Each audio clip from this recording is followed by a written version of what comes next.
করব। আপনি মঙ্গলবারে না, আমি অসম্মত হচ্ছি না, আপনি আগে শুনবেন তো। Let me speak. মাননীয় সদস্য একটু বসেন। আমরা উই আর কন্ডাক্টিং। বলেন। মাননীয় স্পিকার, মঙ্গলবারের আলোচনার সাথে সম্মতি প্রকাশ করছি।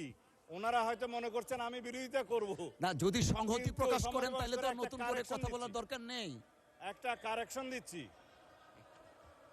মাননীয় স্বরাষ্ট্রমন্ত্রী, আপনি যদি মঙ্গলবারের আলোচনার সাথে সম্মতি প্রকাশ করেন দয়া করে বসুন। আলোচনা যদি নির্ধারণ করতে চান তাহলে আপনাকে নোটিশটা একটু সংশোধন করে নিতে হবে, এটাই আমার বক্তব্য। মাননীয় স্বরাষ্ট্রমন্ত্রী, মাননীয় স্পিকার, আপনি এই বিধিতে মাননীয় সদস্য আপনারা বসুন।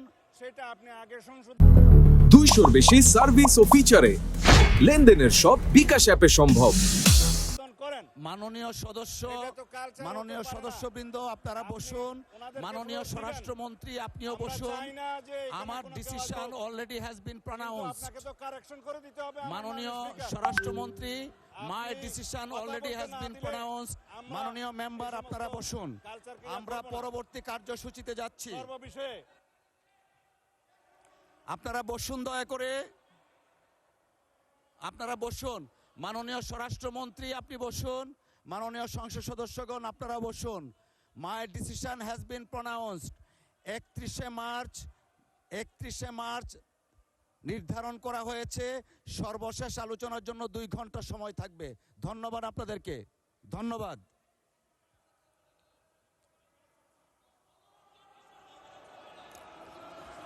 মাননীয় স্বরাষ্ট্রমন্ত্রী আপনি বসুন দয়া করে।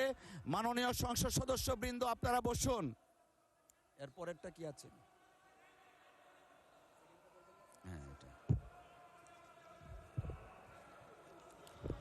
মাননীয় বিরোধী দলের নেতা, আমরা অলরেডি জানিয়ে দিয়েছি 31শে মার্চ অনুষ্ঠিত হচ্ছে।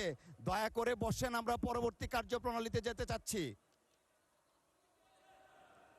মাননীয় বিরোধী দলের নেতার মাইকটা একটু দেখি।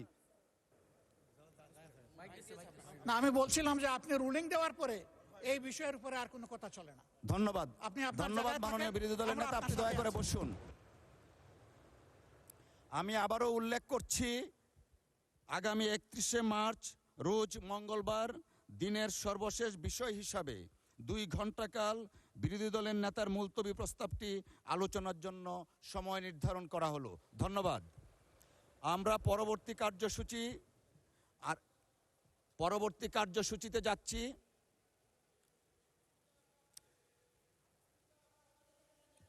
জি, সবার দিকে তাকাচ্ছি।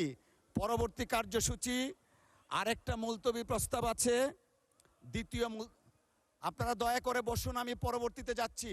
Ruling has been passed. দয়া করে বসুন আপনারা, মাননীয় সদস্যবৃন্দ দয়া করে বসুন। দ্বিতীয় মুলতবি প্রস্তাবের নোটিশ একটু আমি একটু পরে আসছি আপনার কাছে। বসুন দয়া করে একটু বসুন। দ্বিতীয় মুলতবি প্রস্তাবের নোটিশটি দিয়েছেন মাননীয় সংসদ সদস্য জনাব মোহাম্মদ নাজিবুর রহমান, পাবনা 1 থেকে নির্বাচিত। তিনি বিদ্যমান জ্বালানি সংকট ও বিশ্বের যুদ্ধকেন্দ্রিক অর্থনৈতিক সংকটের প্রেক্ষিতে করণীয় প্রসঙ্গে আলোচনা করার জন্য এই সংসদের কাজ এখন মুলতবি করা হোক মর্মে প্রস্তাব করেছেন। এই বিষয়ে বিধি 63E অনুযায়ী প্রস্তাবটি আজকের মতো গ্রহণ করা গেল না বলে আমি আন্তরিকভাবে দুঃখিত। আমাদের দিনের কর্মসূচি পরবর্তীতে